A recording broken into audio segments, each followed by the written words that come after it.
राधे राधे मित्रों, स्वागत है आप सभी का। आज की ये कहानी आपके दिल को छू जाएगी, इसलिए अंत तक हमारे साथ जुड़े रहिए। कहानी राजा और जंगल की सीख। बहुत पुराने समय की बात है। एक राज्य में एक राजा रहता था। राजा बहुत बहादुर था, लेकिन उसे एक आदत थी। उसे शिकार खेलने का बहुत शौक था। एक दिन राजा अपने सैनिकों के साथ जंगल में शिकार खेलने गया। जंगल बहुत घना था। बड़े बड़े पेड़, पक्षियों की आवाज और दूर दूर तक हरियाली ही हरियाली। राजा एक हिरण के पीछे घोड़ा दौड़ाने लगा।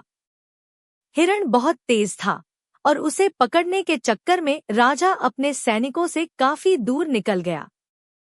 कुछ देर बाद जब राजा रुका तो उसे पता चला कि वह जंगल में बिल्कुल अकेला रह गया है।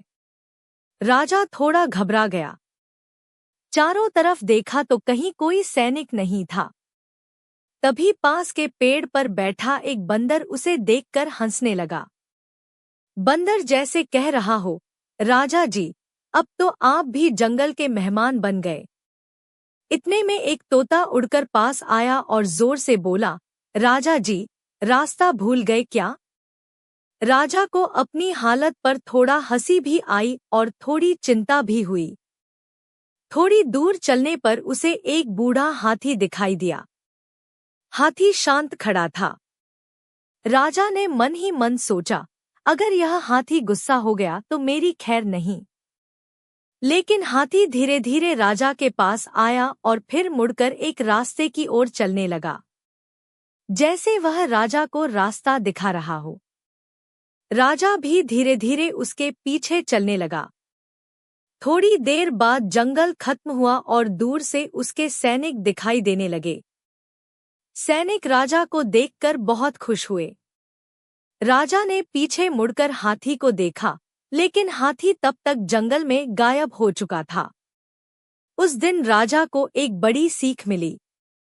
उसने सोचा, जंगल के जानवर भी बिना लालच के मदद कर देते हैं और हम इंसान कई बार घमंड में दूसरों को छोटा समझते हैं।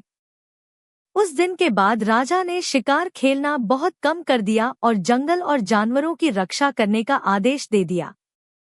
सीख: कभी भी घमंड नहीं करना चाहिए, क्योंकि कभी कभी हमें रास्ता दिखाने वाला कोई इंसान नहीं, बल्कि प्रकृति और जानवर भी हो सकते हैं।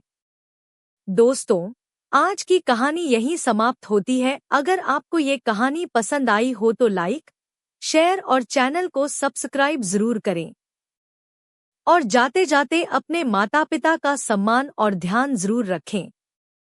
राधे राधे।